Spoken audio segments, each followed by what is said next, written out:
So next, we have Larry Jordan. Everyone here knows who Larry Jordan is, right? Okay. So while Larry Jordan's getting set up, Larry wants you to know that AI is not the end of the world. It just seems like it. So Larry's returned to LA, as Michael pointed out. He moved across the country. But he's back to show us new features, new AI-powered features in Apple Final Cut Pro, Premiere Pro, DaVinci Resolve, and then Axel AI, which if you haven't looked into it, is a fantastic media asset management system. The things we'll be showing you will allow you to discover how to use the tools you already have to save time, create better work, and attract new clients.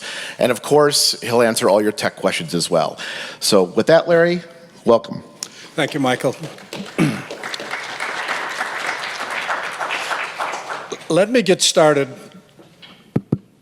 by saying that I hate AI. I have always hated AI. I continue to hate AI. So for those of you that feel like being a Luddite, I am there leading the pack.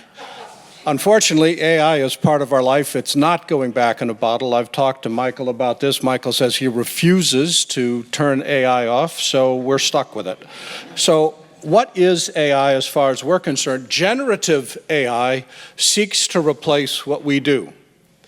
Tools and agents for AI seek to enable us. Well, I don't want to be replaced. I would like to continue earning a living, so I would rather find a way to enable my work like we saw with Quickture, but not get myself replaced. In the books that I write, in the stuff that I produce, I have to guarantee that it can be copyrighted, and anything that's been generated with AI currently is not copyrightable. But I want to save time. So my goal for today, in the 4.5 hours that both mics have given me today, is to demonstrate AI tools in Final Cut, and then in Premiere, and in Resolve, and in a media asset manager called Axel. Let's start with Final Cut. The AI tools that actually use an AI engine, which is locally calculated, by the way, it's not sent up to the cloud, is scene removal mask, magnetic mask, transcribe to captions, enhanced light and color, smooth slow-mo, voice isolation, and smart conform. Those are the ones that are there. The only one that I recommend you don't use is scene removal mask. And the reason is it requires a lockdown camera, it requires a lockdown background, it requires depth of field, it requires even lighting like if you were lighting it inside. If you've got to shoot under that level of restriction, you're much better off doing a green screen because scene removal mask is just too limited. But magnetic mask is very cool. So what I'm going to do is demonstrate 3 of these tools from Final Cut. So let's go to Final Cut. I felt it was appropriate for us to welcome a rhinoceros to our thing today. And the way magnetic mask works is you select the effects browser, which is keyboard shortcut F5, and you scroll down to find masks. Mask starts with an M, and when you find it, you drag the magnetic mask. Now, you would think you would drag it on top of the clip, but au contraire, you drag it up to the viewer, and you drag it on top of the subject that you want to isolate. And when you let go, we then click now. Important point. Notice that my playhead is in the middle of a clip. When you're using the magnetic mask in Final Cut, always put your playhead at the beginning of the clip. And the reason is, wherever that mask starts, there's a glitch.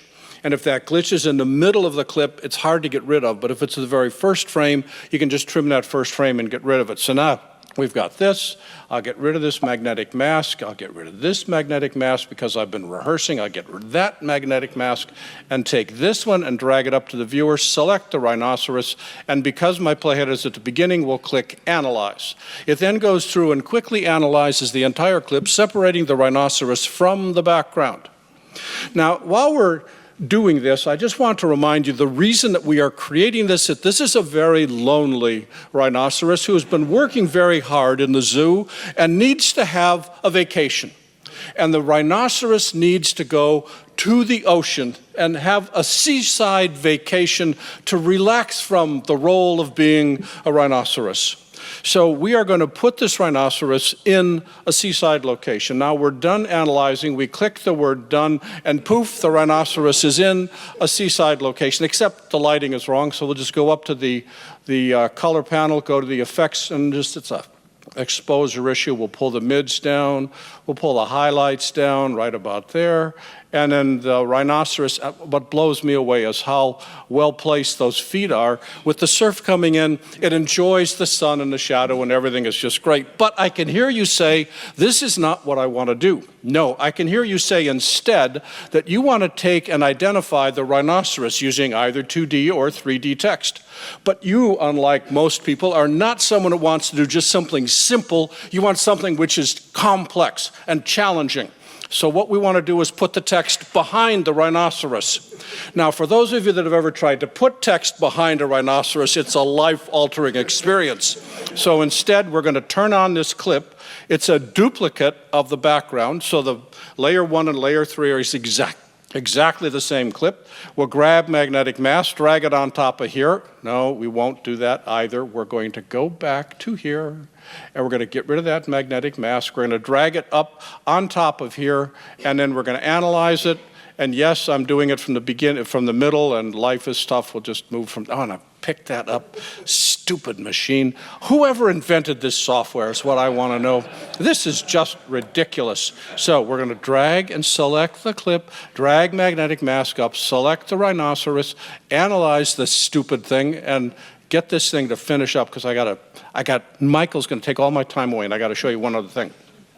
So I keep telling people that any Apple Silicon system is fast enough to edit video, and that's an absolutely true thing, but no system, I don't care who makes it, is fast enough to render fast enough. At best, it just renders. So, all right, so now we've got, come on, hurry up, people are watching.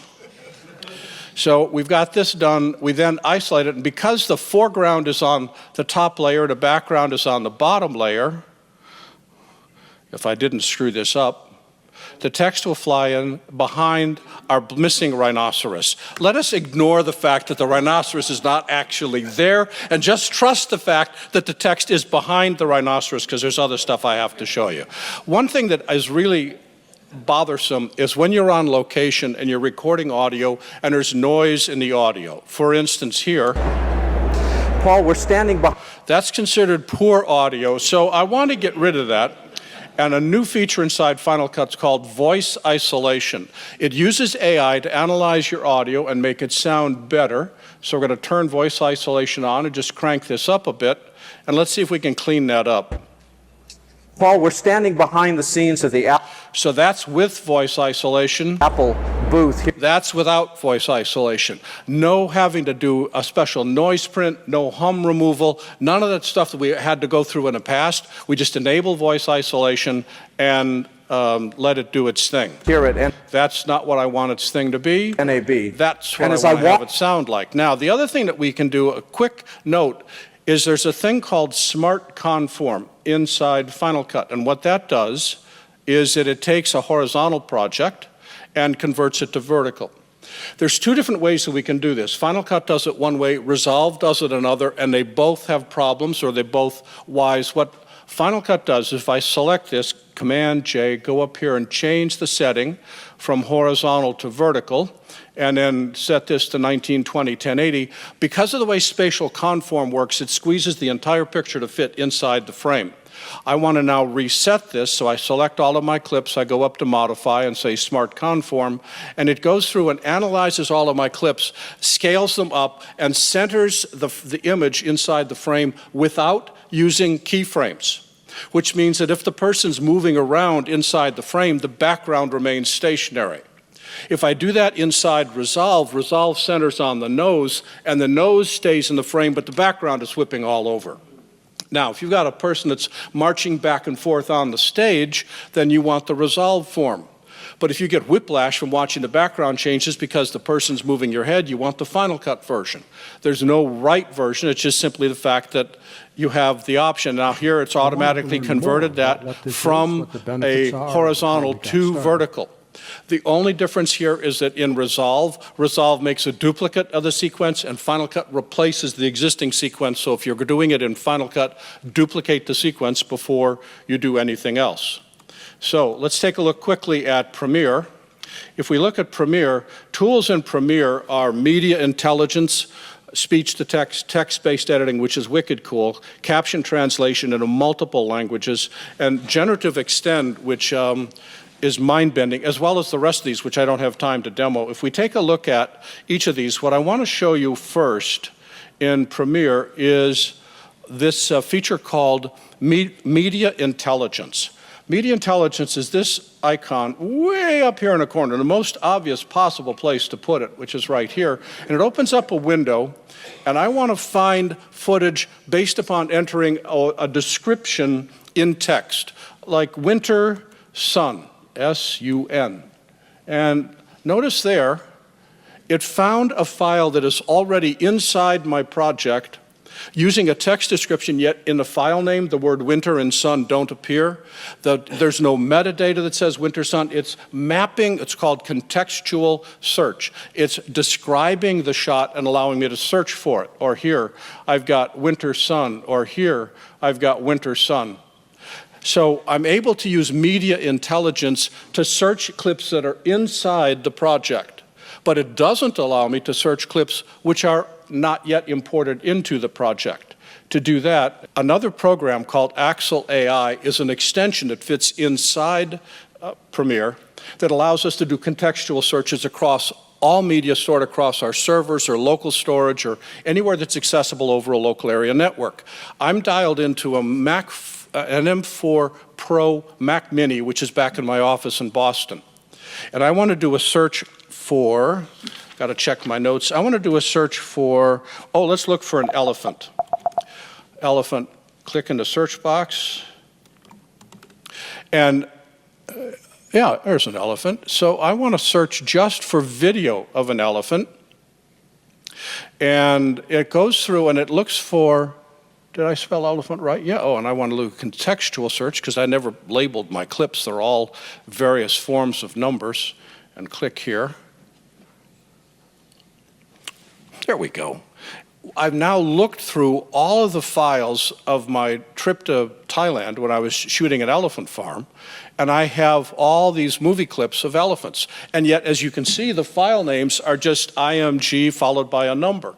So it took and looked at the content of my file and allows me to use a contextual search. Or I can say, find audio only, or find video. Or, and this is especially neat, I can access it using, Axel can use a web browser. So I've fired up Safari and I'm in my search. I want to search for the word agent. And I'm going to do a contextual search, and I want to find, based on the text of my video, I want to find all the media that has the word agent in it. And let's just see what we've got. Oh, look at this. Michael Kamas has a video that was recorded at the NAB show this recent April. And Michael, are you talking about anything about agentic AI? So we'll just type in agent and hit the return key. And over here is the transcript of everything Michael said. I'm able to dial down to that particular word. And here, this has something called an AI agent. Mm-hmm. What is that?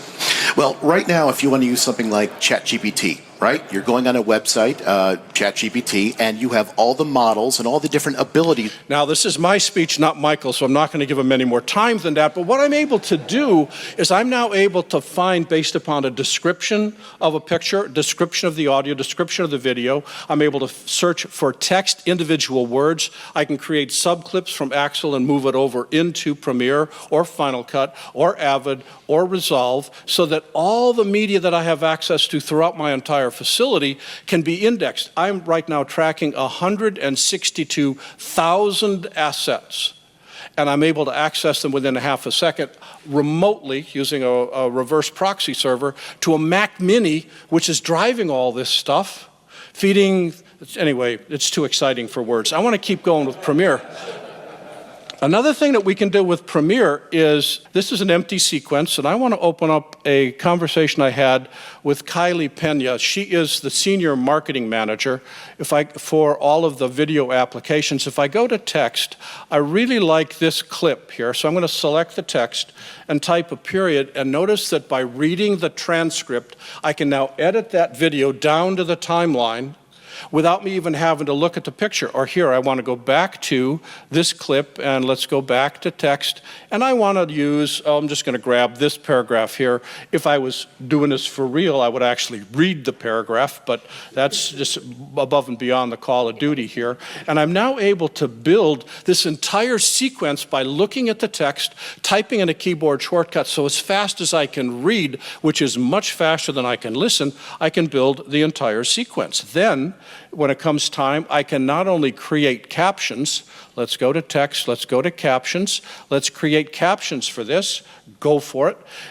The captions are now created and laid in, and if I control-click here, I can translate the caption, and inside the caption, I'm going to translate this into Michael's favorite language, which, as we all know, is Japanese. I'm going to click Japanese, click Translate, and not only have I taken and automatically created captions, I can translate it to any of 24 different languages and have that caption displayed as part of my presentation. We can see here that it's almost done, and I'll turn this caption off. We'll turn this caption on, and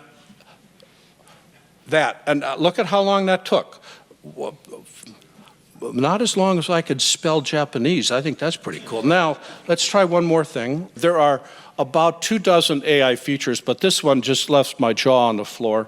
This one is a scene of a woman arranging a flower, and she takes a sniff of it, and the shot ends.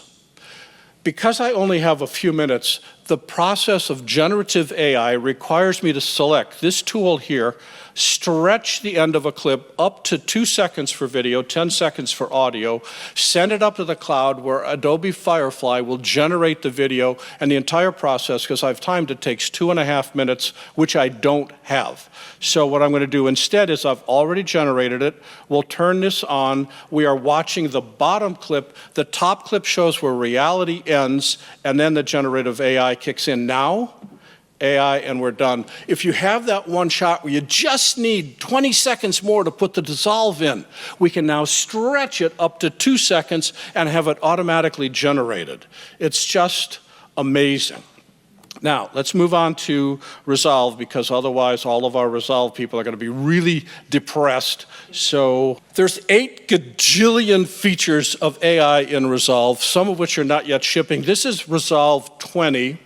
Beta 4, and there's a few things that are not yet turned on, but I want to illustrate those which are in blue.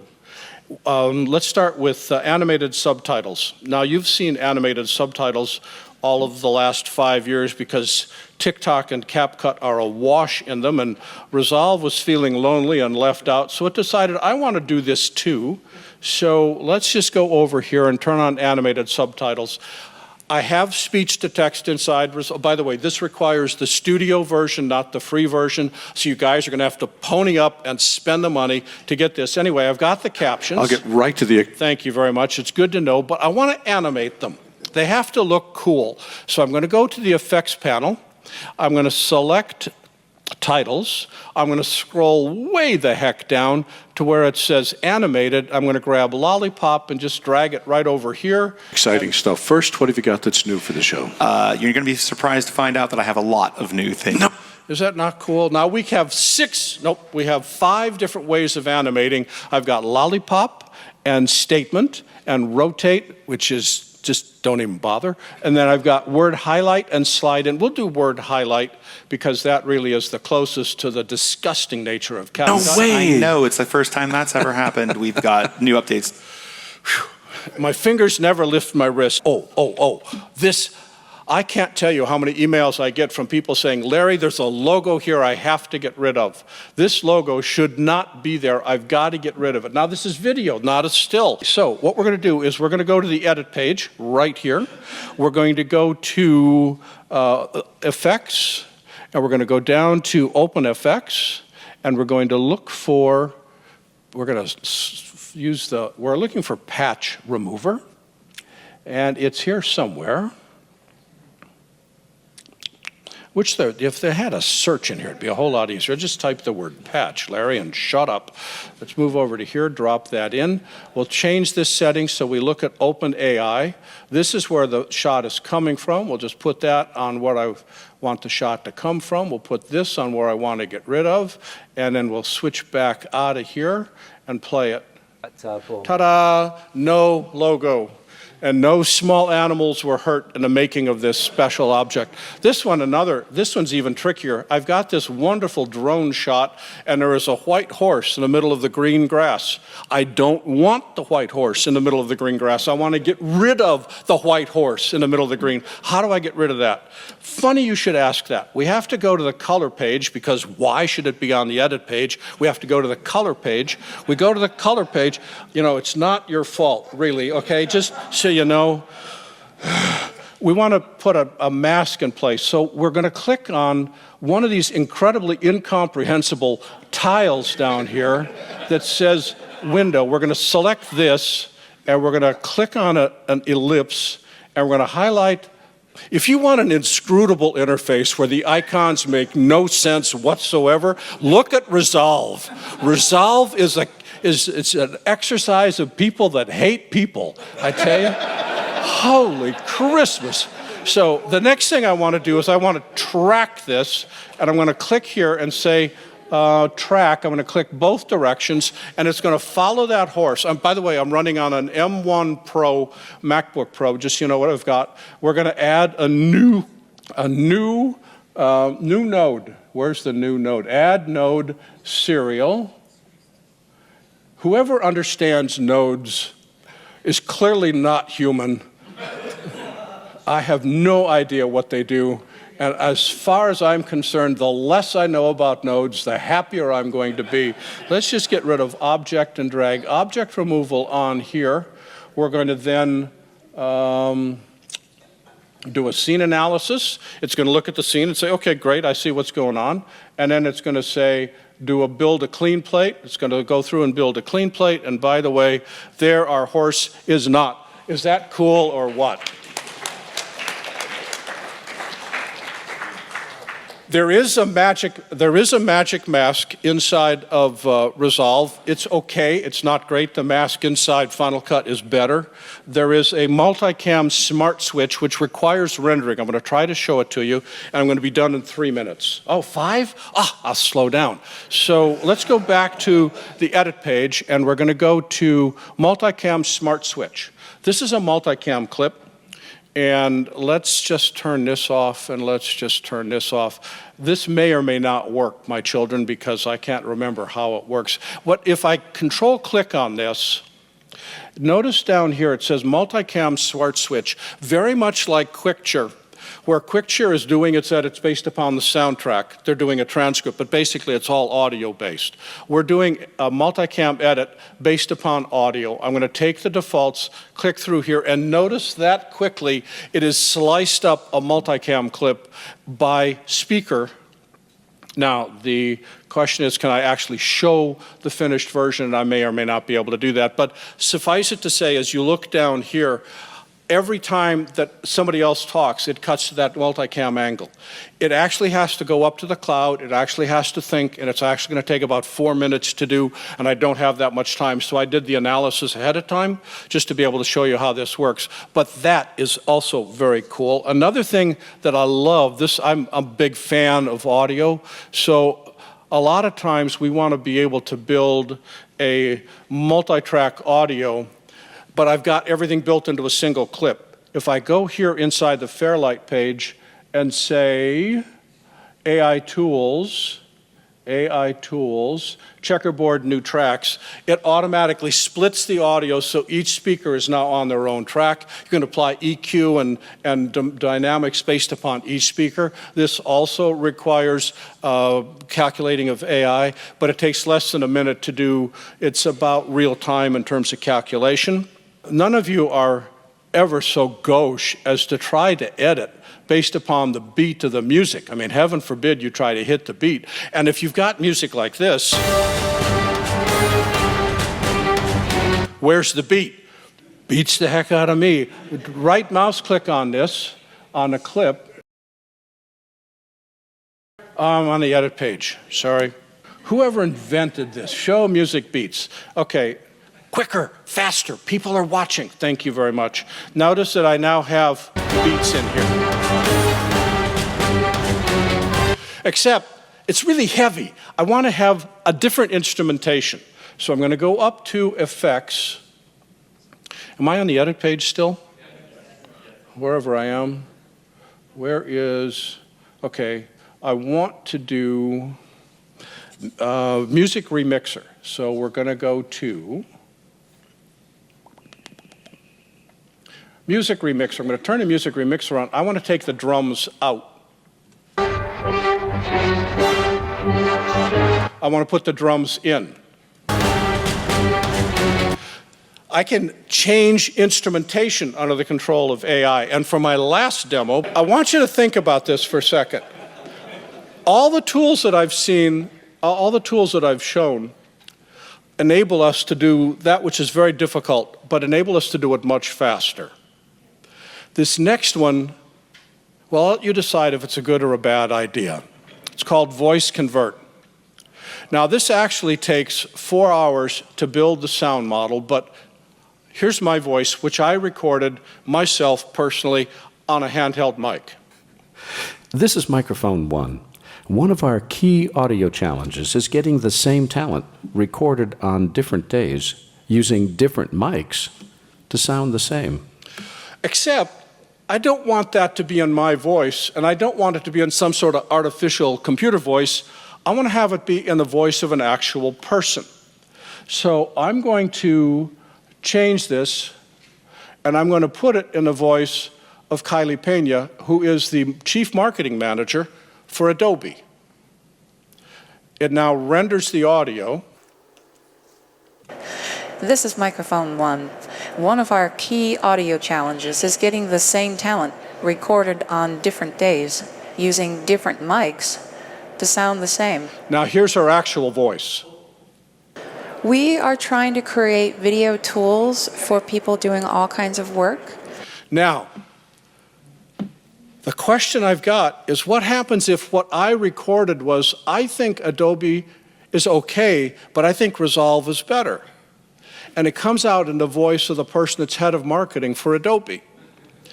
I think that's over the ethical line, but it is extraordinarily easy to do with the tools that we have at our disposal. So the question that we're all left with as editors is, what's the line between making our jobs easier and overstepping the bounds of ethics? And on that, Michael, I'm back to you.